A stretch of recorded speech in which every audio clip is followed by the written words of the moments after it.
Hey everybody, this is Christopher here with 3DO Gaming, and today I have my Retroid Pocket 2 in front of me here, and I have had this device now for just over 3 months, and I really can't tell you, it doesn't seem like it. I mean, the time has flown, and I know that this has been a trying year for a lot of people, and to be honest, I can't believe it's been 3 months since I had this. I mean, I ordered this August 1st, and I've had it in my hands now for just over 3 months, and I love my Retroid Pocket 2. So I'm just going to be doing a little quick review here on my thoughts after 3 months with this device, and then I'll be going into a little bit of the setup. Some people have asked about initial setup. I know a lot of you are now receiving your devices. If you did not order within that first batch, they did take a little bit longer to get the devices out to you, and I know they apologize for the delay. They were overwhelmed. I mean, the feedback that they've had on this device has been great. The amount of orders has been, I mean, it's been substantial. I mean, they underestimated the appeal of this device, and I mean, I can't blame them for that. I mean, I know that coming from the Retroid Pocket 1 to this one, it was a completely different setup on the device, but it is a phenomenal device, and I love mine still. I've tried multiple devices on my channel personally that I haven't even talked to you guys about, and you'll be hearing about a couple of them coming up this coming week. But right now, today is November 28th, so I hope you guys had a wonderful Thanksgiving. Hope you guys are ready for Christmas season. It is here. Black Friday just happened, and I just wanted to give you a little bit on the Retroid Pocket 2. Now, I'm going to turn the screen off. So I've had this now for 3 months, and I'm just going to go ahead and give a little bit of feedback and what these 3 months have taught me about the device. Now, the Retroid Pocket 2, I think, is the best value and the best overall at the price point. And that means anywhere from under $150 down. With the Retroid Pocket 2, you can play all sorts of systems. Now, I've recorded videos, and I think I'm up to 23 different systems, and that includes going back as far as the Atari 2600, the VCS system. I did the Atari 7800. For Nintendo, I've done the NES system, Super Nintendo, N64, the Game Boy, Game Boy Advance, Game Boy Color, Nintendo DS. I've all done videos on. On the Sega side, I've done the Master System, Game Gear, Genesis, 32X, Sega CD, Sega Dreamcast, and Game Gear. And I've also done the Sony PSP, Sony PlayStation 1, Neo Geo Pocket, the arcade system through MAME, WonderSwan Color I've done videos on. So there's a huge selection of games that can be played on this system, and the majority of them run really well. N64 does take a little tinkering with at times, depending on if you're going to use Move N64, if you can use N64 OID. The Dreamcast side, I have found a good amount of the games run really well on the system. There are some that it does have problems with. If you go through my videos, I've done 30 or so Dreamcast, and we're actually in December, we're going to be focusing on some Dreamcast games, showcasing them off. But there are a good amount of Dreamcast games you can play very well on this system. There are some of them that you will have problems with, and Dreamcast is kind of the limit for the system. But the fact that you can even play it is phenomenal. A lot of systems around this price point have a lot more problems with that than this one does. Built-in Wi-Fi, built-in Bluetooth work really well with this system. I've not had a problem with either one of them. It is on Bluetooth 4.0.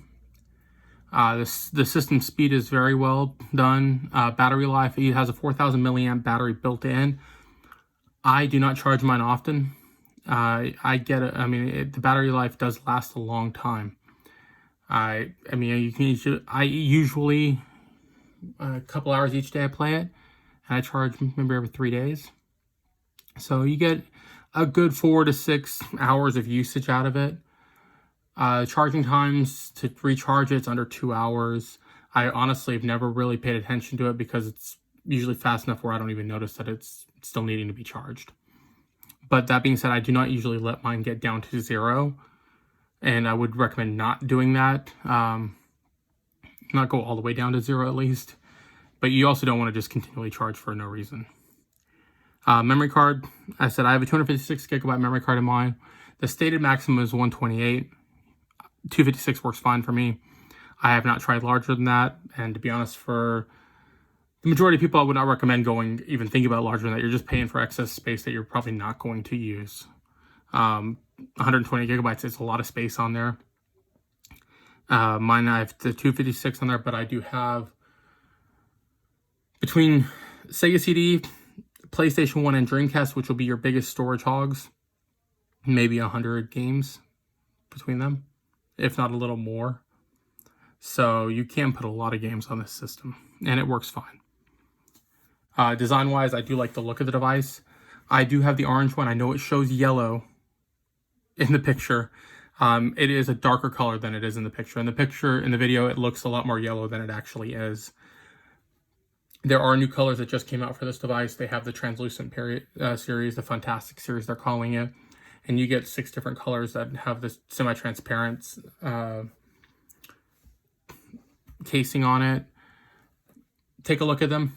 They are transitioning colors a little bit because they just retired the pink device, and they are retiring, I believe it's the all-black device with the red buttons.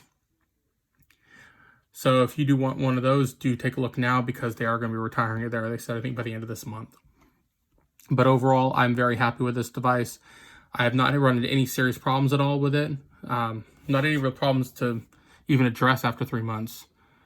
The buttons still feel fine. They're clicky still. I've had no problems with the response time using them. Software-wise, I haven't had any problems with the Android side or the Retroid OS side. Now, I do use the Android side more, but I have not run into any noticeable problems at all. I have not had any regular shutdowns, and everything seems to run like it should. So overall, after 3 months with this device, I am very happy. I'm very happy with what Retroid's done, and to be honest, I am looking forward to hopefully late summer, early fall. I'm hoping that we see another one come out, and I will definitely be picking that up right away, and we'll be continuing this series because I am truly enjoying what I'm playing here now with it, and I can only imagine what's going to happen with the next one. So 3 months, I still recommend the Retroid Pocket 2. I love my device, and if you have yours, I hope you're enjoying it. If you do not have yours yet, I hope you get it soon. If you're thinking about ordering one, it has my recommendation. And I did put it on my holiday gift guide. I think for the type of device it is, this is the best one on the market. This is an Android-based retro gaming console. It's a dual boot system. So you do have the Android side, which it is set up on Android 6 right now. And then you have the Retroid OS side, which is a custom-built OS for basically strictly for emulating games. Everything is set up there for you. You just press go basically and you play. There's not that much for you to tinker with. So if you're looking for more pick up and play, the Retroid OS is the pick up and play side of this device. The other side, which I mainly stay on, is the Android side. A lot more customization. It works just like an Android phone in a way, except that you have a built-in gamepad. On the face of this system, you have your 3 buttons down here, your home, select, and your start button. You have a D-pad, which is really nice. I love this D-pad. You have 2 thumbsticks. This one is an analog stick. This one is a digital stick. I do have a video on my channel showing the differences a little bit more on that, but basically the analog stick, wherever you want, it is going to be similar to your Nintendo Switch or your PlayStation controllers. This one is a digital stick. It is a thumbstick, but it has set movements. Basically, it's not a free movement here. It is going to be almost like the D-pad, up, down, left, right, and then the diagonals. Buttons, you have an A, B, and XY button here. So standard 4-facing buttons. Started really with the Nintendo 64. Sorry, not Nintendo 64, the Super Nintendo. Still going today with the Xbox, with the Nintendo Switches, and the PlayStations. Still has 4-face buttons. On top of the device, you have 4 shoulder buttons here. You have basically your L1, R1s, and your L2s and R2s right here, as well as your power button, your volume up and down, USB-C charging, and your mini USB, or mini HDMI, I apologize. I love how they feel. They're very clicky, very nice. I love how they're not in line, they're offset. So when you're actually playing with the controls, you're not gonna accidentally press one of them by moving your finger a little bit over. Actually, there is a difference in location. On the side of the device, there is nothing here. It's flush on this side, and the other side is also flush. On the bottom of the device, there are two things. You will find your headphone jack port here, which is much more convenient having it on the bottom. So when you're using the device, the cord is not going over the device or having to wrap around the back. It is actually just coming straight down and then to your headset. And then here is the trans flash card. So once you pop that out, your card is right in there. It does come standard with a 32 gigabyte card. One thing different from some of the other handhelds, this one only has one micro SD card slot. Reason being, some devices like this have two slots. One is your operating system that you should never touch, and the other one is your actual memory card that you can access. The Retroid Pocket 2 has internal storage. I find that to be a much better way of doing it. You don't have a risk the chance of taking out the wrong SD card and messing it up. And it does have internal storage on there. It is an 8 gigabyte internal storage, and it comes with a 32 gigabyte card included. And when you initially turn on the device, not the phone, your first setup is going to be just a standard Android setup. So you're going to go through, you're going to sign into your Wi-Fi at home. It does have built-in Wi-Fi. There's no dongle to go along with this. And then you're going to want to sign into your Gmail account. If you do not have a Gmail account, go ahead and set up one online beforehand if you'd like, or you can set up one on the device. They're completely free of charge if you're not familiar with Gmail. There's no cost associated with it. What that does is it gives you access to the Google Play Store.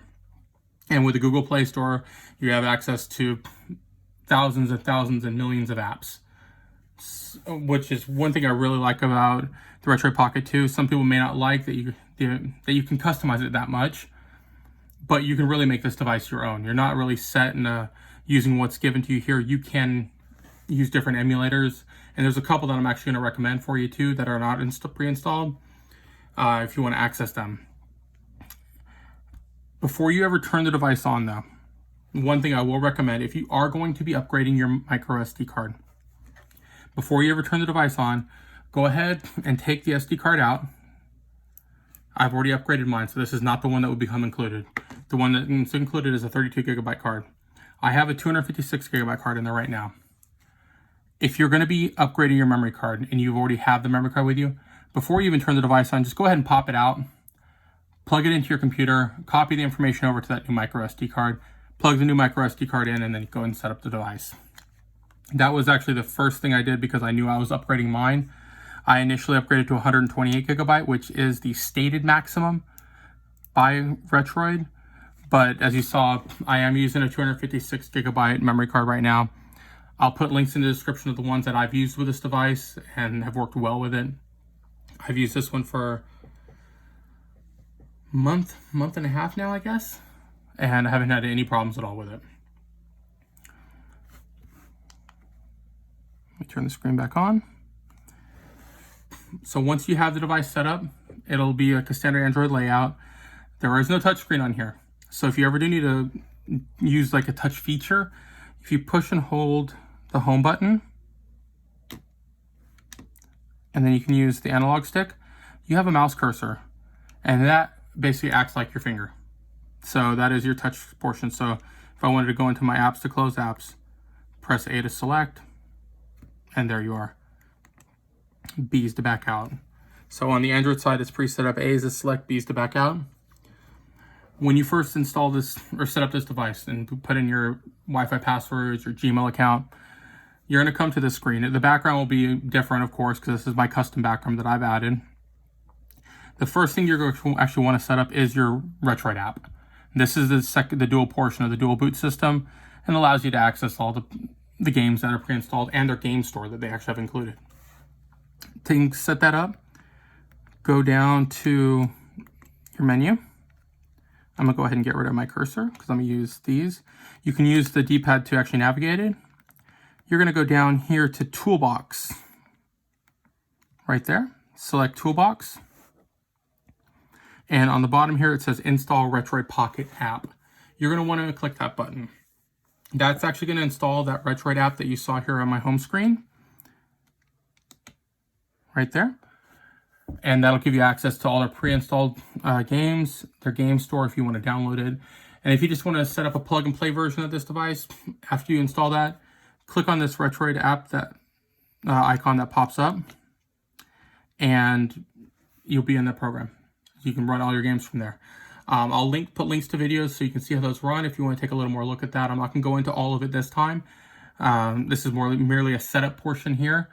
If you want to go in depth, I will have links in the description with all these steps too. So it's very easy to set up. When you initially set it up now, your device is still going to come with Android 6.1. Now they have released an update to Android 8.1. They did pull down the beta version of it, and from what I've been understanding, now I don't have it on mine, is right now you're going to be getting an over-the-air update for that. I would not do it right now. Unless you know what you're doing and you want to take the chance with that, I would avoid it until all the kinks are worked out. And as I said, I'm recording on November 28th.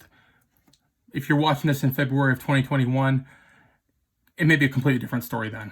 So this is for, as of right now, I would avoid installing the Android 8.1 app. The benefits of it, to me, do not outweigh the risks and the potential problems that have occurred. For me, one of the biggest things, one of the pre-installed emulators on here is a program called Classic Boy. Now, I use Classic Boy a lot. If I may do more recordings in RetroArch, but any of my longer playthroughs, I use Classic Boy. I love how it automatically saves states for you when you're playing games. It just makes it a lot easier to work with. So for longer playthroughs, I like using Classic Boy. And with the Android 8.1, Classic Boy is no longer supported. So I would wait until they clear up everything with it before installing that update.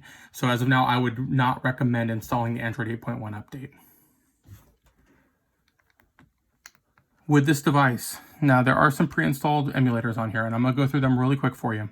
Classic Boy is pre-installed on the device. I'm going to go ahead and open that up.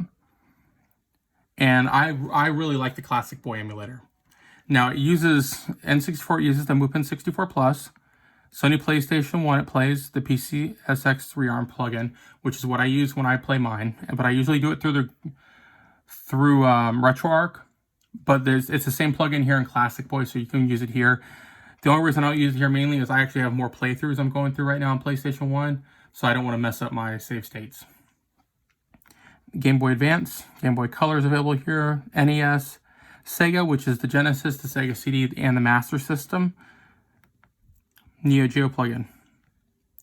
So all these plugins can work right here through Classic Boy. My main uses through Classic Boy that I've done, and if you watch my videos, I've used the Sega portion of it the most. This is my go-to for Sega games. And I've used it through Nintendo and through PlayStation 1. I'm going to go ahead and back out.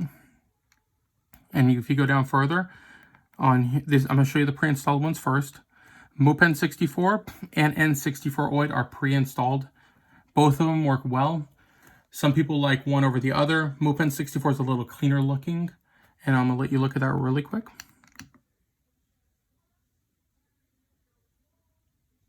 So it puts the box art for you right there. And you basically can go ahead and load up any game you want, whatever you have installed on your device.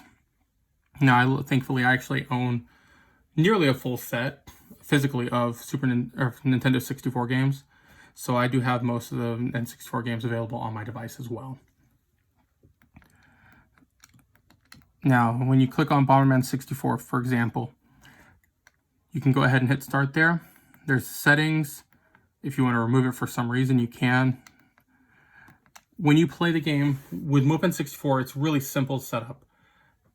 And with this, I'm going to just go a quick recommendation on how to play it through here. If you go ahead and start the game and you find that the game's not working good, if it's a little slow, a little choppy, go into the settings here.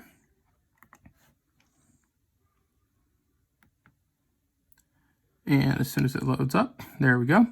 Go down to Emulation Profile. It's set up on Global Default. Go ahead and select that. And I would change it to Glide N64 Fast \CFG configure. For games that you have problems with on the default setting, my go-to is the Glide N64 Fast. It cleans up most of the problems. There are some games that do still have issues. GoldenEye, unfortunately, it still is going to have some issues. Now, if you look at the frames per second on these games, I don't play with them on personally. I don't like looking at them because you tend to overlook at it. And if you read the comments in some of my videos, people will criticize, oh, well, you're not getting 60 frames a second. GoldenEye, for example, didn't run at 60 frames a second, period. It didn't run at 60 frames on the N64. So having it run at 60 frames now is not natural. It wasn't made to be running at that. There are times it dipped in the 20 range. And that's just how it was built. So don't overlook or don't look too much into the frames per second. Enjoy the game. This is an emulation. This is a retro handheld. It's not going to be 100% perfect on every single game. Now, it runs a lot of them very, very well. I have over 50 games. I believe I have 56 or 57 N64 games that I've demoed on my channel. The overwhelming majority of them run fine. Remember, this is for fun. Don't worry too much about the frames per second. And that's just my personal feelings. You may feel completely different. You may hate me for saying that. But my own personal beliefs, I'm here to enjoy the game. I'm not here to make it 100% perfect or to criticize if it's not that. If the game runs fine enough to play, if I enjoy it, I have a great time, it's bringing a smile to my face, the game's fine then. It's doing what it's supposed to do.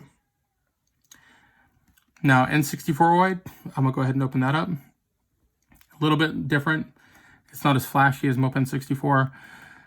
Mopen64, one of the big benefits is both buttons, or both both thumbsticks, sorry, work through there. On N64oid, this one here will not work for you. It's not mapped properly. There are some games it matters with. A lot of them it doesn't. Really just try which one works better for you. You can look at my videos and see which ones I've used. And you can either follow what I did on there or try some combinations yourself. Let's go back home. We'll go back into the menu. We're going to go down further. PPSSPP is your PlayStation Portable emulator that is pre-installed. It runs really well. Recast is pre-installed. That is your Dreamcast one, and it runs most well. You'll have RetroArch, two versions of RetroArch. This one's made more for Game Boy Advance games, but both of these do work fine. I'm going to show you one thing in RetroArch. I'm going to go ahead and open this one up. RetroArch itself, when you start it, it is set up differently. The A button is no longer your action button, your select button. It is now the B button. So if you keep pressing A, you're wondering why it's not working. Press B, and it works. When you get into here, you want to make sure that you do have Wi-Fi set up because you're going to need to download the cores. And what cores are in RetroArch, the cores are your emulator. RetroArch basically is just a system that has a bunch of emulators built into it. And you have to choose which emulators you want installed because once you run it the first time, it does not have any installed. So you're going to want to go into Load Core. And these are the ones that I have installed on mine. What you will do when you first see it, you're going to go into Download Core. And I don't have any on here because I don't think I'm not connected to Wi-Fi right now. I apologize. Once you click on Download Core, it's going to list all the cores available. So let's back out. Now, the games itself, if you go here to load content, this is going to load, and you're going to go to Start Directory. So if you go to my Start Directory, I have all the folders set up. Now, Retroid did something really nice for you, and I highly recommend using this. This is what I did. If you look on your micro SD card, there is a ROMs folder on there. Now, I would hope common sense would figure out ROMs folders for ROMs. Some people use it, some don't. I chose to use it. If you open that ROMs folder, they have pre-populated about 18 to 20 different emulators or systems that you can emulate from. So you have a folder for Atari, for Dreamcast, which is DC, GB for Game Boy, GBA for Game Boy Advance, MAME, N64, NES, PCE, which is TurboGrafx 16. All of these should be there for you already. Put your ROMs in that folder. It's just easier to control where things are then. And also in RetroArch, which a lot of people I would assume, and I apologize if I'm wrong, if this doesn't apply to you, you don't have to listen, will use RetroArch as their main emulator source. Just because it has the functionality of RetroArch really well, and there's a whole slew of different emulators you can use right through RetroArch and make it easy just to use that one program. The start directory is linked to that ROMs folder already. So when I clicked on start directory, it loaded up this ROMs folder, and then it's broken down by what device. So this just makes it very easy, and it's already set up for you to use that way. So let's go back home.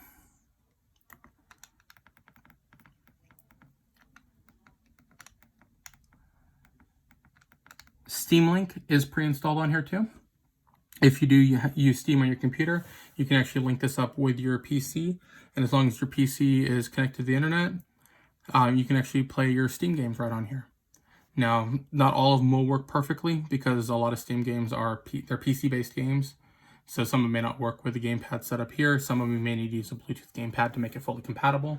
But you can actually run Steam games on here. And I do have a couple of them on my YouTube channel that you can take a look at as well. Now, as I said, once you get the device, it has those pre-installed. There are a couple that I did download. And I'm going to go ahead with the first one that I did download. Drastic is one that I purchased. It is $4.99. And if you like your Nintendo DS or Nintendo DS games, you have to buy this. The DS emulator through RetroArch is not that good. If you look at my channel, the first DS games I demoed on here are through that emulator, and they ran very poorly. After testing with Drastic DS, they ran really well. I mean, it's night and day difference. So this is the only emulator that I would advocate for you to purchase. And I know people don't like buying more than you have to, but if you want to play Nintendo DS games on here, Drastic DS is an essential purchase. If you want to take a look at how it really plays on there with Drastic DS, I'll put a link below. New Super Mario Brothers, the new Super Mario Brothers game for the Nintendo DS, I demoed through Drastic and it ran beautifully. I mean, it was an amazing game to play through. So take a look at that. Another one that I downloaded here was Flycast. Flycast is a Sega Dreamcast emulator, and it's free of charge. So go ahead and download that as well. It comes with Recast pre-installed, but Flycast does run some of the games better.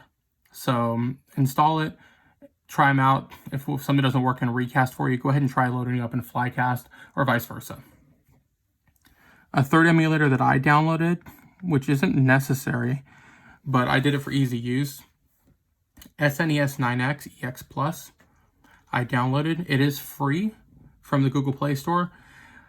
And it's used, you use it through Classic Boy. I believe he uses the same one. Let me double check for you while I'm right here.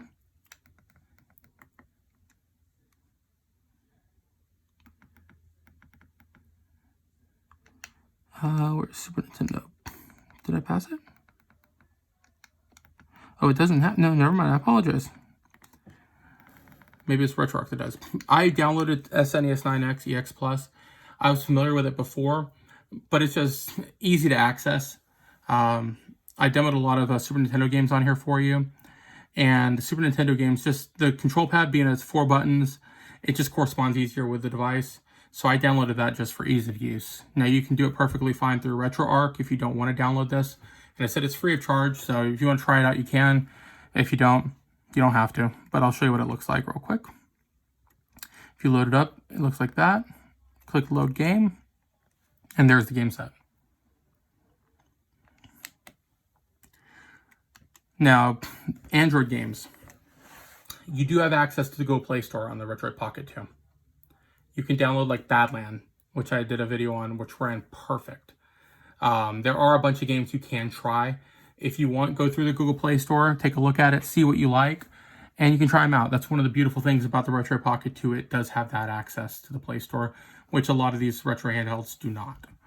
So you can always play some Android games on there. Some of the Android games run really well and run even better than playing a retro style of that game because it's been made for this kind of processor for these kind of devices. So there's not emulation involved. There is just purely built for this system. So that you can play some modern games that way as well. I'm going to be going through and doing some gameplay footage now for you throughout here on this system. But that's all I really have for starting off. It is a great device. If you just received yours, I hope you enjoy it. If you have any questions, anything you want to see at all, let me know. The one thing I'm going to leave you with a tip, once you install this Retroid app and you go into the Retroid OS side of the system, you have to set up your Wi-Fi again. These are two different operating systems. They do not communicate with each other. So it's just like on a computer. If you had two dual boot operating systems, your Wi-Fi setup on one will not transfer over to the other one. You have to set up on that one too. Once you're in the Retroid OS side, press and hold the home button, and it'll bring up a menu there for you. And one of those options will be to set up your Wi-Fi. So if you install this and you can't access the games or you can't access the game store, you must set up Wi-Fi first. Now, you do not have to have Wi-Fi to play the games, but to access more, you have to have Wi-Fi set up. So just a tip, I'll put in more information in the description and more videos for you to take a look at, but you have to set up Wi-Fi on both sides, please. That's one of the #1 questions I've been getting from people. But if you have anything else, send me a message here. Follow me on Twitter at 3DO Gaming. You can reach me on there faster than I can see it on YouTube. The problem with YouTube, you send me a message on YouTube, I will get it, and I'll do my best to answer it. However, after I respond to you, that next response I don't always get a notification of. So if you answer me again, if I don't see it, I was not ignoring you. I just never got the notification unless I go through and actually manually look through all the messages, which can become cumbersome. Send me a message on Twitter. I will see it right away. And my Twitter is at 3DO Gaming. And also right now, because you guys are setting up your devices if you just received it, and I did tell you that you do highly recommend downloading this Drastic DS emulator. I understand you guys don't want to spend any money. If you go ahead and like this video and subscribe to my channel, I am giving away a couple $10 Google Play gift cards. So I will actually buy that Drastic emulator for you. But you have to like this video. Got to be subscribed to my channel once I do the giveaway. This is going to be going on till Christmas, and then I'll be giving away a couple gift cards. Also, I'm going to put this notice on Twitter as well. Subscribe to me on Twitter, like the message, and you'll be entered a second time there for you as well. So I'm going to go ahead and get to some gameplay footage now, but I want to thank you guys so much for listening to my little feedback on this device that I really, really do enjoy playing, as well as an introduction there for those of you that are just receiving this device in the mail. But let's get to some footage now. Thanks for watching, guys, though.